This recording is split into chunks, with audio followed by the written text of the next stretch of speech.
Yes बेटा। हमारा chapter चल रहा था इन्वेंट्री, और इन्वेंट्री के अंदर कल मैंने कुछ पॉइंट्स डिस्कस किए थे। तो फर्स्ट ऑफ ऑल मुझे बताइए, कल वाले टॉपिक में किसी भी तरह का कोई डाउट है? Anyone having doubt?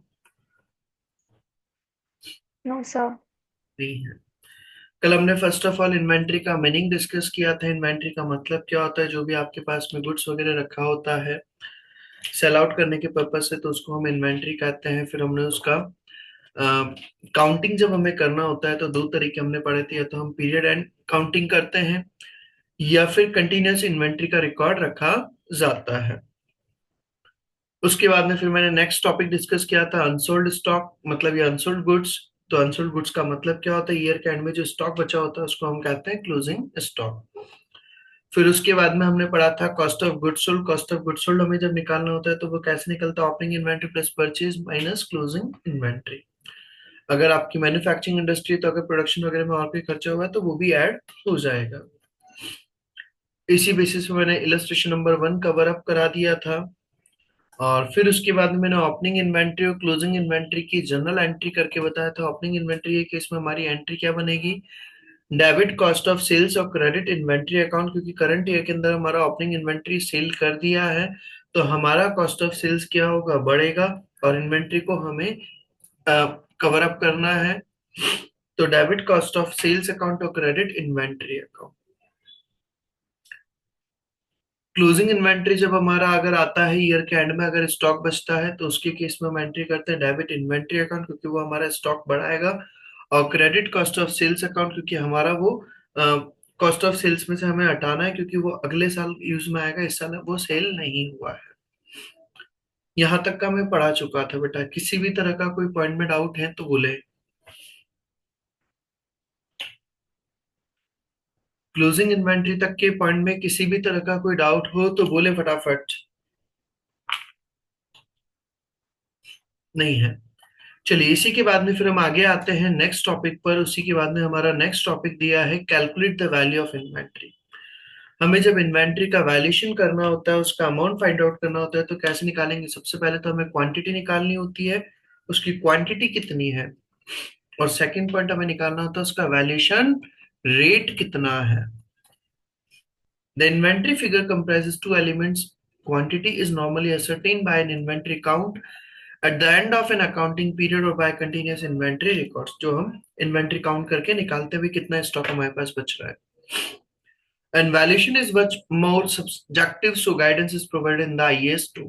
हमने पढ़े भी हैं FIFO method, LIFO method, simple average, weighted average, तो वो सब कुछ वैल्यूएशन वगैरह वो हम तो इन्वेंट्री का अमाउंट आ जाता है क्वांटिटी इनटू वैल्यूएशन।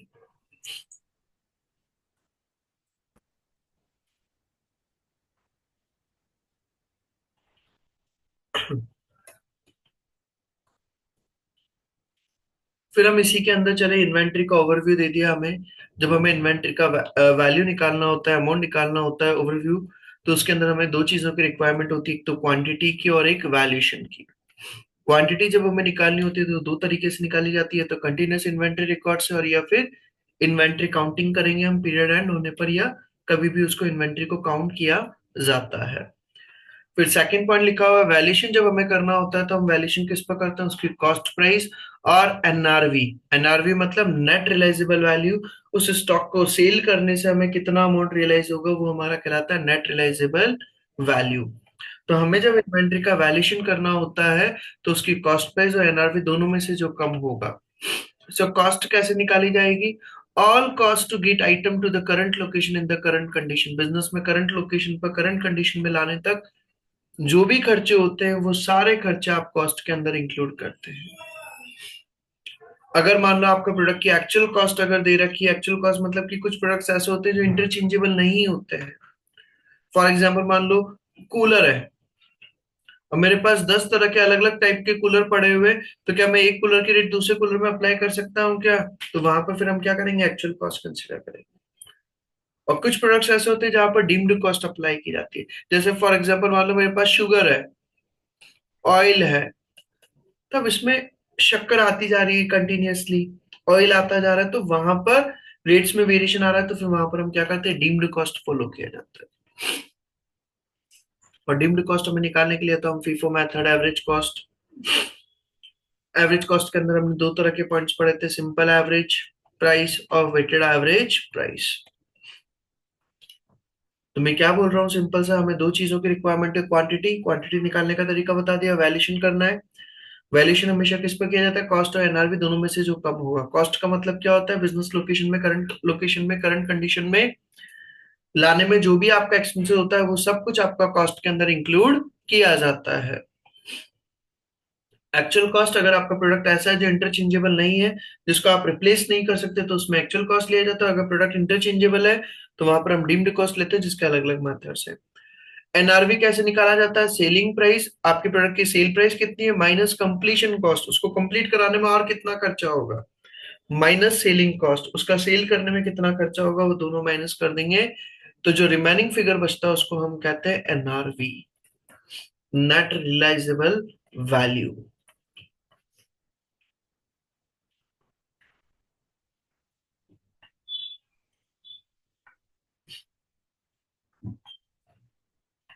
तो मैंने सिंपल सा पॉइंट बताया, इन्वेंट्री का जब हमें वैल्यूएशन करना है तो कॉस्ट प्राइस और एनआरवी दोनों में से जो कम वैल्यू होती है उस पर हम कंसिडर करते हैं। अब अपन डायरेक्टली एनआरवी वाले पॉइंट पर आते हैं, उसके अंदर क्या क्या लिखा हुआ है।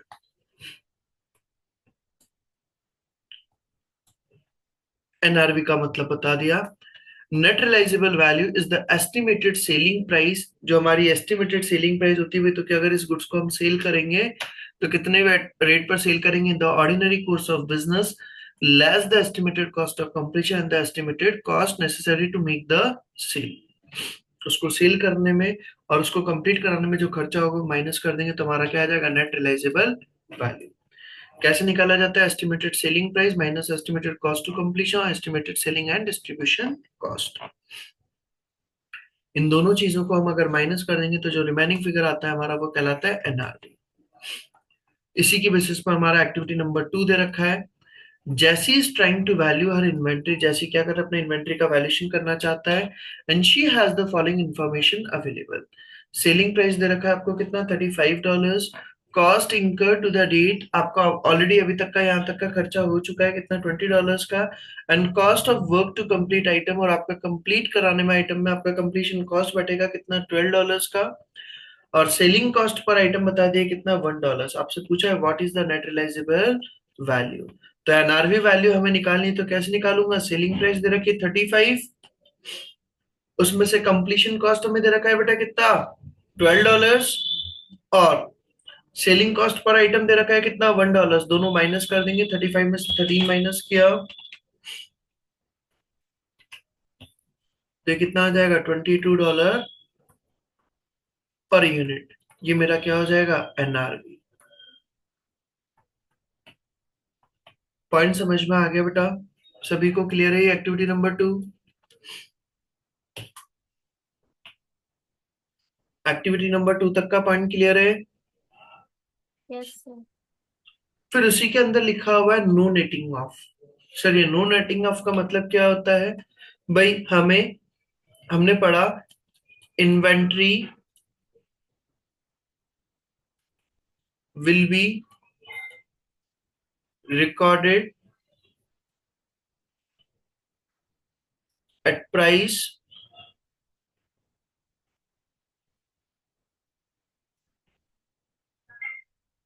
कौन सी प्राइस पे रिकॉर्ड करेंगे, लोअर ऑफ कॉस्ट प्राइस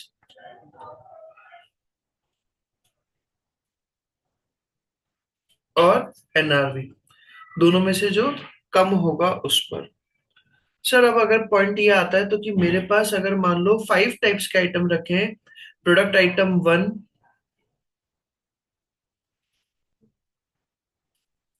फिर 2, फिर 3, फिर 4, फिर 5, फिर 6, इस तरह से अगर 6 आइटम्स रखें तो सर इनकी कॉस्ट का क्या ओवरऑल कॉस्ट निकाल करके और फिर एनआरवी भी ओवरऑल निकाल करके क्या हम कैलकुलेट करेंगे, चेक करेंगे भाई, तो कि पूरे ओवरऑल इन्वेंट्री को किस पर लिया जाए, इन टोटल मिला करके तो नहीं सर।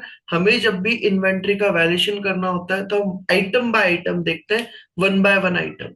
जैसे मान लो आटा रखा है मेरे किराने की शॉप है, तो आटे की कॉस्ट प्राइस कितनी है और उसका एनआरवी कितना है। शक्कर रखी है तो शक्कर की कॉस्ट प्राइस कितनी है, एनआरवी कितनी है। इंडिविजुअल आइटम्स का हम क्या करते हैं, कंपैरिजन किया जाता है। Comparison will be made on individual items।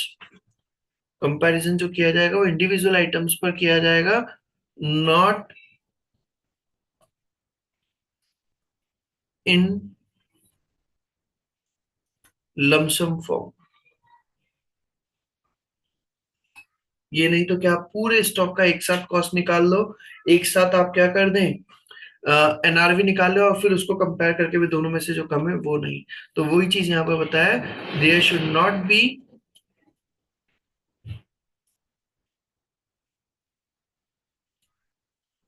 Should be no netting off. इसको हम क्या बोलते हैं, वहां पर नो नेटिंग ऑफ होना चाहिए, मतलब कि आपको अगर वो दोनों को कंपेयर करके निकालना है तो इंडिविजुअल आइटम्स का आप निकालें। तो क्या लिखा हुआ है, the IS two rule lower of cost and net realisable value should be applied as far as possible on an item by item और line by line basis.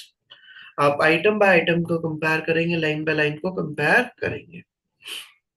Illustration number 2 दिया है, जैसे suppose an entity has 4 items of inventory on hand at the year end. उनके पास में 4 तरह के inventory रखे हुए, उनकी कॉस्ट दे दिया और एनआरवी दे दिया। आपसे पूछा what is the value of total inventory, आपकी टोटल इन्वेंट्री का वैल्यू किस रेट पर दिखाना है।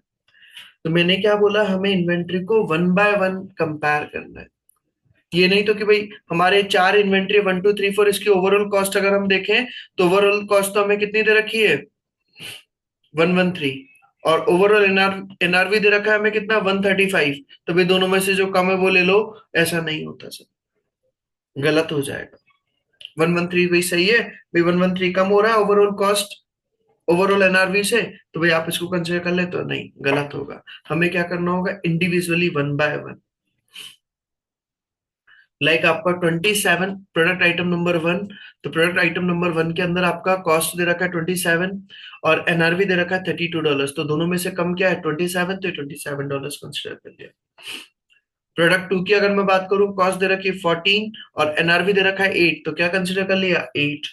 प्रोडक्ट 3 के अंदर कॉस्ट दे रखी है 43 और एनआरवी दे रखा है 55, तो क्या कंसिडर कर लिया, 43। प्रोडक्ट 4 के अंदर कॉस्ट दे रखी है 29 और एनआरवी दे रखा है 40, तो क्या कंसिडर कर लिया, 29। और इन चारों का टोटल करेंगे हम, टोटल करो देखिए कितना हो रहा है, 27 और 8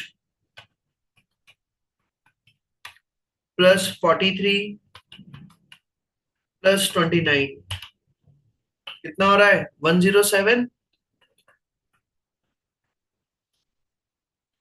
यही आ रहा है क्या बेटा, मतलब कि हम इन्वेंट्री को जब रिकॉर्ड करेंगे, इसका जब ओवरऑल वैल्यू हम शो करेंगे तो वो कौन सी वैल्यू शो करेंगे, 107, ना कि आप इसका ओवरऑल टोटल करके कंपेयर नहीं करेंगे। तो याद रखिएगा जब भी हमें कंपैरिजन करना है, there should not B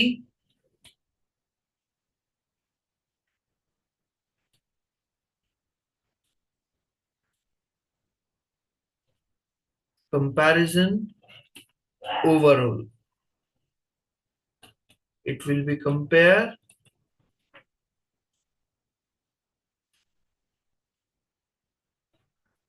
line by line basis।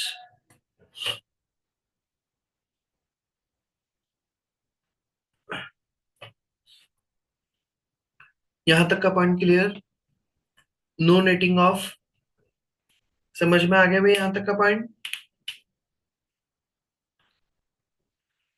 फिर इसी के बाद में हम आगे चलते हैं, सर एक पॉइंट बीच में और हमारा रह गया है सर, कॉस्ट का मतलब क्या होता है, कॉस्ट के अंदर क्या क्या चीजें आती हैं। हमने पढ़ा था भाई बिजनेस में करंट लोकेशन में करंट कंडीशन में लाने तक का जो भी खर्चा होता है, तो इन्वेंट्री की जब हमें कॉस्ट निकालनी होती है तो क्या क्या चीजें हम लेते हैं। फर्स्ट दिया है कॉस्ट ऑफ परचेज, परचेज करने में हमारा जो भी एक्सपेंसेस हुआ है, like for example purchase price, आपकी प्रोडक्ट की जो भी परचेज प्राइस है, उसमें जो भी आपका इम्पोर्ट ड्यूटी है, मतलब कि आपका जो भी गुड्स आपने सपोज अगर फॉरेन कंट्री से अगर मंगाया तो फॉरेन कंट्री से जो भी गुड्स आया तो उसका import duty, but not sales tax. Sales tax को इंक्लूड नहीं करते हैं परचेजिंग कॉस्ट में। क्यों? क्योंकि वो वापस से रिकवर हो जाएगा, तो इसलिए हम उसको परचेज कॉस्ट में इंक्लूड नहीं करेंगे। इसके अलावा फिर दिया है, सबसे पहली चीज तो हमारा परचेज कॉस्ट आ जाएगा। सेकंड पॉइंट हमारा क्या आएगा? Cost of conversion. मान लो आपका कोई प्रोडक्ट है जिसमें कन्वर्जन करने में भी चार्जेस लगता है। फॉर एग्जाम्पल मान लो मेरी सपोज मिल्क से रिलेटेड ही फैक्ट्री है। अब मैं मिल्क से क्या करता हूँ? घी कन्वर्ट करता हूँ। मिल्क से क्या करता हूँ बेटा? घी कन्वर्ट करता हूँ। तो वो कन्वर्जन में मेरा क्या होगा? खर्चा होगा, एक्सपेंसेस होगा। कई बड़े बड़े ब्रांड्स है, लाइक अगर सपोज मैं बात करूं, पतंजलि ग्रुप है। पतंजलि ग्रुप का बहुत बड़ा बिजनेस है।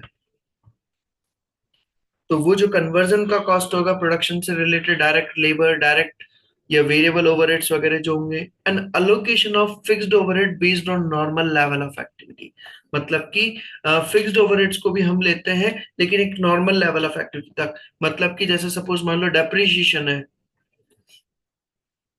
Depreciation will be included but at normal level. Normal level मतलब सर नॉर्मल, आप ये नहीं भाई तो कि इस बार मान लो आपने बहुत ज्यादा प्रोडक्शन करा है, बहुत ज्यादा अगर कुछ प्रॉब्लम हुई है तो उसके कारण डेप्रिसिएशन का भी अमाउंट बढ़ गया है, ज्यादा लगा है, तो फिर वो नॉर्मल जितना डेप्रिसिएशन लगता है हर साल, वो वाला अमाउंट हम कंसिडर कर लेंगे कन्वर्जन कॉस्ट के अंदर। और फिर दिया है third point, other cost incurred in bringing the inventory to their present location and condition.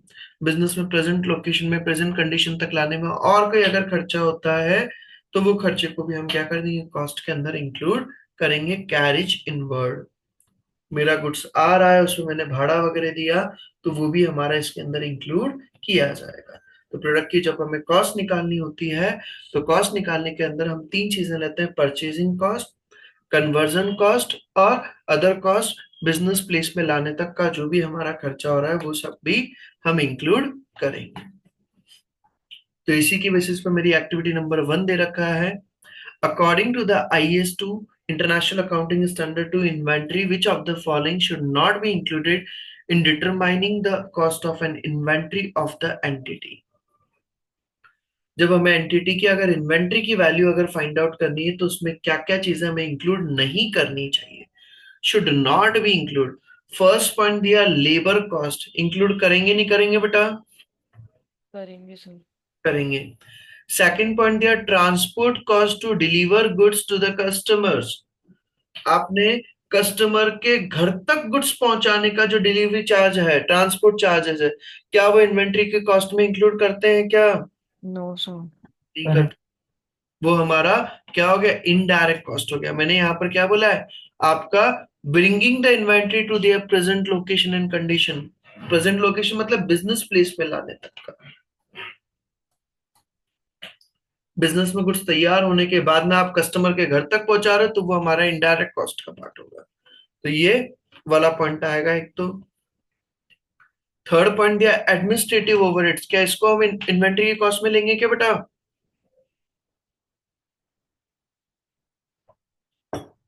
Administration का खर्चा क्या इन्वेंट्री की कॉस्ट में इंक्लूड होगा या नहीं? बोले, देख के बताओ। देखिए ऊपर लिखा हुआ है, क्या वो कॉस्ट ऑफ परचेज में आ रहा है, क्या कॉस्ट ऑफ कन्वर्जन में आ रहा है, या वो अदर कॉस्ट में आ रहा है क्या बेटा? No sir. नहीं आ रहा है, तो इसको भी नहीं लेते बेटा, इन्वेंट्री की कॉस्ट में ये नहीं आता है।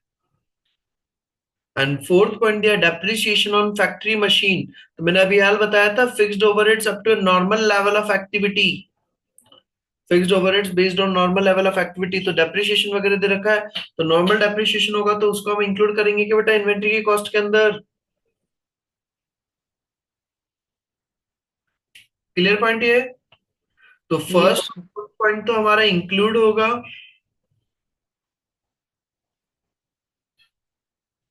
और सेकंड और थर्ड पॉइंट हमारा इंक्लूड नहीं होगा। और उन्होंने पूछा भी कौन सा है, शुड नॉट बी इंक्लूडेड, तो आंसर क्या आ जाएगा, ऑप्शन बी और सी। यहां तक की बात हो गई सर। कॉस्ट का मतलब भी बता दिया, एनआरवी का मीनिंग बता दिया, नेटिंग ऑफ का मतलब बता दिया मैंने। अब हम आगे चलते हैं इसके अंदर। ये वैल्यूएशन से रिलेटेड वही बता दिया है जो बेसिक समझा चुका हूं मैं।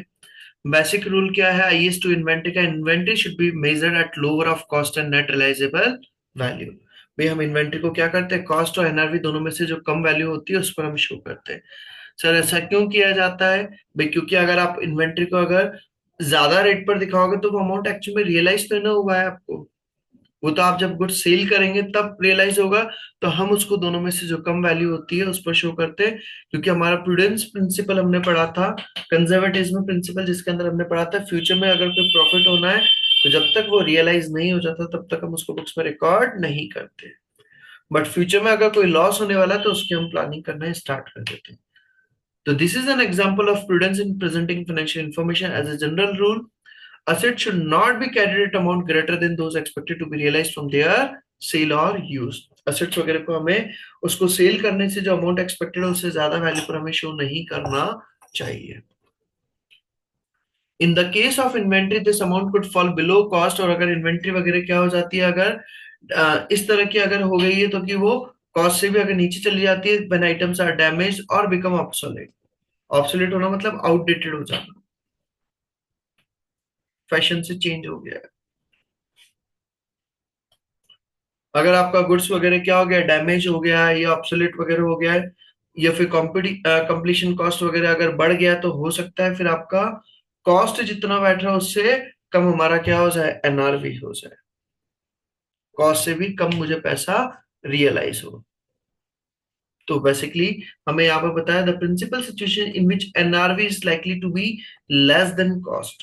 कब, जैसे सपोज अगर आपकी कॉस्ट बढ़ जाती है, सेलिंग प्राइस अगर कम हो जाती है, physical deterioration in the conditions of inventory, inventory का फिजिकल डिटोरेशन मतलब वो खराब हो जाता है, फिजिकल डैमेज वगैरह हो जाता है, ऑब्सोलेंस ऑफ प्रोडक्ट, प्रोडक्ट का ऑब्सोलेंस हो जाता है मतलब आउटडेटेड हो जाता है, मार्केटिंग स्ट्रेटेजी वगैरह चेंज हो गई है तो उस सिचुएशन में, या errors in the production of purchasing, आपने जो प्रोडक्शन करा उसमें एरर कर दी तो उसके कारण वो पूरा गुड्स खराब हो गया, तो फिर हमें क्या करना होता है, उसको एनआरवी वैल्यू पर, क्योंकि उसकी कॉस्ट से भी कम रेट पर हम बेच पाएंगे, तो जिस रेट पर हम बेच पाएंगे उस रेट पर ही हम उसको इन्वेंट्री को शो करते हैं। If the inventory is expected to be sold at profit, अगर हमें लगता है इन्वेंट्री को हम प्रॉफिट पर सेल करेंगे तो फिर हम इन्वेंट्री को हम नॉर्मल में किस पर कंसिडर करते हैं, कॉस्ट प्राइस पर, and do not anticipate profits. और अगर हमें लगता है इन्वेंट्री को अगर हम लॉस पर अगर सेल करेंगे तो हम एनआरवी वैल्यू पर शो करते हैं and do provide for future loss. तो इन शॉर्ट में अगर कहूं तो नॉर्मली हम inventory shown at cost price. However, in some situations,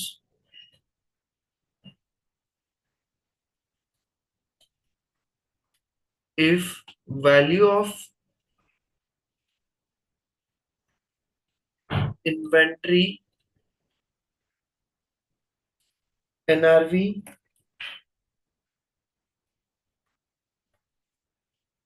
एक सेकंड बेटा।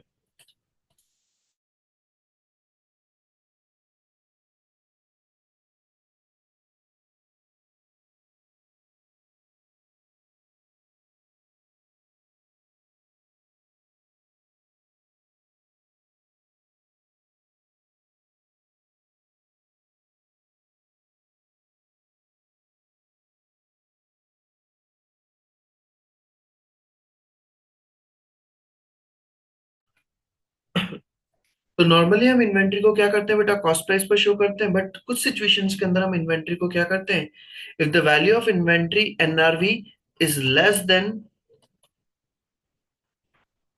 Cost price, then inventory may be shown at NRV. तो फिर हम इन्वेंट्री को क्या कर सकते हैं, एनआरवी वैल्यू पर भी शो कर सकते हैं। भाई मैंने क्या बोला, नॉर्मली हम इन्वेंट्री को क्या करते हैं बेटा, कॉस्ट प्राइस पर शो करते हैं। बट अगर कुछ सिचुएशंस में अगर इन्वेंट्री का जो एनआरवी वैल्यू है वो अगर कॉस्ट प्राइस से भी अगर कम हो जाता है तो फिर हम इन्वेंट्री को एनआरवी वैल्यू पर भी शो कर सकते हैं। ये पॉइंट समझ में आ गया है क्या? इसमें किसी भी तरह का कोई डाउट है बेटा? Anyone have doubt in this topic? Sir, please No, explain sir. it again. चलिए ये पॉइंट भी हमारा क्लियर है। और बेसिकली हाँ गुरजोत बोलिए बेटा, क्या डाउट है? Sir, please इस पॉइंट को दोबारा एक्सप्लेन करिए। हाँ, मैं ये बोल रहा हूँ यहाँ पर भी, हमें इन्वेंट्री को नॉर्मली क्या करते हैं, हम कॉस्ट प्राइस पर शो करते हैं। नॉर्मल सिचुएशन के अंदर हम इन्वेंट्री को कॉस्ट प्राइस पर शो करते हैं। बट अगर मान लो मेरा जो प्रोडक्ट है अगर वो डैमेज हो गया है, खराब हो गया है, किसी भी तरह का अगर कोई इश्यू आ गया है, तो जितनी कॉस्ट है उससे भी कम रेट पर सेल आउट हो पाएगा वो इन्वेंट्री। तो फिर उस सिचुएशन में हम इन्वेंट्री को क्या करेंगे, एनआरवी वैल्यू पर शो करेंगे। अदरवाइज हम नॉर्मली इन्वेंट्री को क्या करते हैं, कॉस्ट प्राइस पर शो करते हैं। और कॉस्ट प्राइस पर जब शो किया जाता है तो हम प्रॉफिट वगैरह को एंटिसिपेट नहीं करते, प्रॉफिट को रिकॉर्ड नहीं करते, क्योंकि वो प्रॉफिट एक्चुअल में रियलाइज नहीं हुआ है। लेकिन अगर हमें लगता है इन्वेंट्री को हमें लॉस पर सेल करना पड़ेगा, तो फिर हम इन्वेंट्री को किस पर शो करते हैं, एनआरवी वैल्यू पर, और उसके लिए हम लॉसेस वगैरह के लिए प्लानिंग करना स्टार्ट कर देते हैं। आगे पॉइंट समझ में? Yes sir. सर ये एनआरवी कैसे डिटरमाइन होती है? एनआरवी डिटरमाइन करने का मैंने तरीका बताया, सेलिंग प्राइस अभी हाल बताया ना आपने। लेट ज्वाइन किया क्या अभी बेटा क्लास में? Yes sir. तो एनआरवी का मैंने अभी हाल बताया पूरा कंसेप्ट। नेट रियलाइजेबल वैल्यू निकालने का एस्टिमेटेड सेलिंग प्राइस, आपका सेल प्राइस कितना रहेगा, एक एस्टिमेटेड, एक अंदाजा लिया जाता है approximation, minus estimated cost to completion, उसको कंप्लीट कराने में कितना खर्चा होगा, less estimated selling and distribution cost. Clear? Yes sir. चलिए तो यहाँ तक की बात हमारी हो गई है, और ये मेरा पूरा चैप्टर नंबर 7 कंप्लीट हो गया है। चैप्टर नंबर 7 इन्वेंट्री ये मेरा फिनिश हो गया है। इस चैप्टर को कंप्लीट करें। इसमें कोई भी अगर डाउट हो तो वो डाउट ताकि हम पुट अप कर सकें। अदरवाइज आपको इस चैप्टर को कंप्लीट करना है। कल मैं इसी के अंदर आगे का नया चैप्टर फिर आगे स्टार्ट करूंगा। ठीक है बेटा? आज हम नया चैप्टर आज नहीं स्टार्ट कर रहे हैं, न्यू चैप्टर हम कल से स्टार्ट करेंगे।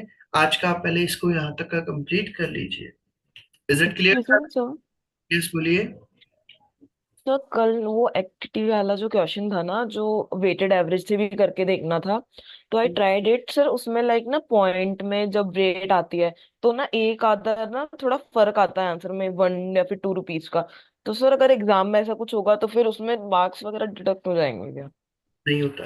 अब इसका भी आपको मैं बता दूं, एक्चुअली अपन लोग जो पेपर वगैरह लेते हैं यहाँ पर कोचिंग पर, जो पेपर लेते हैं उसमें क्या होता है, गूगल फॉर्म पर आंसर फीड करते हैं हम लोग। तो यस सर। गूगल फॉर्म में तो क्या होता है, अगर जैसे आपने 17.69 है, अब अगर आपने 17.68 भी लिखा है तो वो आंसर रॉन्ग हो जाएगा कोचिंग्स वगैरह पर। तो आप किसी भी कोचिंग का अगर आप बात करेंगे तो, ओके सर।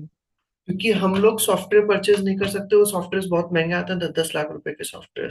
अगर इसके एग्जाम सॉफ्टवेयर की अगर मैं बात करूँ तो प्रॉपर जो एग्जाम सॉफ्टवेयर आता है बहुत महंगा आता है, जिसके अंदर ये जो एसीसी इंस्टीट्यूट पेपर वगैरह कंडक्ट करवाते हैं, इसके अलग प्लेटफॉर्म्स होते हैं। वहां पर जो प्लेटफॉर्म्स यूज होते हैं उसके अंदर वो एक क्वेश्चन के ही 10-10 आंसर फीड करके रखते हैं। जैसे 17.68, 17.69, $17.69, $17.68, $17.67, 17.67, इस तरह से, ताकि आपका उनमें से कोई सा भी आंसर होगा तो वो ऑटोमेटिकली क्लिक करके सही कर देता है।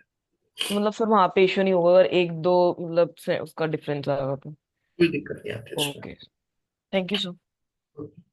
तो यहाँ तक का आज आप कंप्लीट करिए चैप्टर नंबर 7 का।